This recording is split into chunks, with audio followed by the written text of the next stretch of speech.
These days, it seems like pretty much everyone is struggling to cope with the stress of all the challenges this coronavirus pandemic has created. The things we've suddenly lost or the difficult changes we've had to try to adjust to can seem endless. You can never really avoid stress when you're living a meaningful life, but the times we're in right now have created all kinds of new and powerful stressors. In this short video, we're going to try to give you some helpful tips for staying on top of the challenges that we're all facing these days. Tip number 1, don't overdose on the news. Part of the challenge these days is feeling a real loss of control. So many things have changed so fast, and we don't know exactly what's coming next or when. In these chaotic times, a common mistake is thinking that the more we know, the better we'll feel. But the reality is that staying tuned into coronavirus news 24/7 can actually ramp up our anxiety. This can be especially true with cable news stations. It's helpful to get solid information on what's happening, but letting yourself be bombarded with every supposed breaking news story can keep you agitated and only thinking about everything that's going wrong. The key thing is to find good, reliable sources of information that you can check in on periodically. Keeping up with what's happening is good, but setting some limits for yourself can be really helpful. For example, looking at news once in the morning and maybe once again later in the day should be enough to keep you informed without unnecessarily adding too much extra stress and anxiety to your day.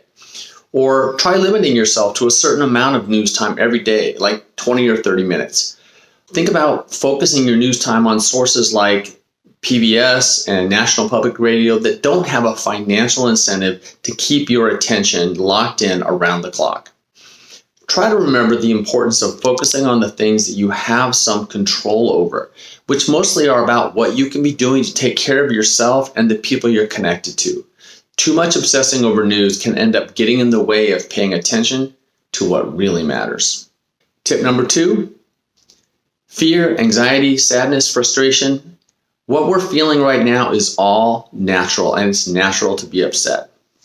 With all the stress and pressure we're under right now, you're probably experiencing all kinds of different powerful emotions. It's important to understand that it's natural and makes sense to have strong reactions to what's happening in our lives and society right now. Keep in mind that there aren't any wrong feelings. If you're having a lot of intense emotions, you're not alone. The coronavirus epidemic is disrupting and changing almost every part of our lives, and most people are in the same boat as you, trying to cope with a lot of different reactions, often all at the same time. Something that can be really helpful is to simply pay attention to what you're feeling and how you're reacting, simply acknowledging what's going on for you.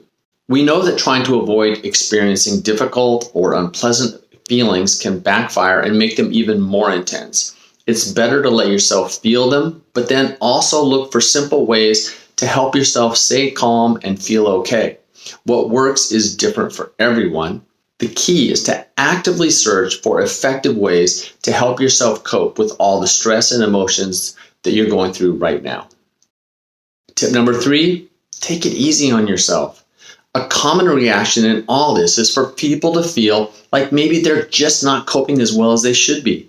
But this is a situation unlike anything that's happened in our lifetimes. If you're struggling with feeling anxious or afraid or even incompetent, give yourself a break. We all need to have some compassion for ourselves right now, to give ourselves a break. Being hard on yourself and judging your reactions and how you're coping is only going to pile extra stress onto an already difficult situation. Resilience is about coping with challenges in ways that help you stay strong and bounce back. You're doing the best you can, so don't forget to give yourself some credit and go easy on yourself. One thing that might help is try taking a step back from your situation for a moment. If you find yourself struggling, ask yourself what advice you'd give a friend if they were in your shoes. We're often better at giving advice to others than to ourselves. We can tap into that. Or take the big picture. Think about how you'll look back on what you're going through in a year or two when the crisis that we're in right now has passed. Eventually, we'll be telling stories about these times to each other and to future generations. And those stories will be about how we coped and the things we did that helped everyone get through this. You're doing a lot to take care of yourself and others right now, and for all of us, doing our best is what counts. So while you're working to support and help others, don't forget to give yourself a pat on the back for everything you're coping with right now.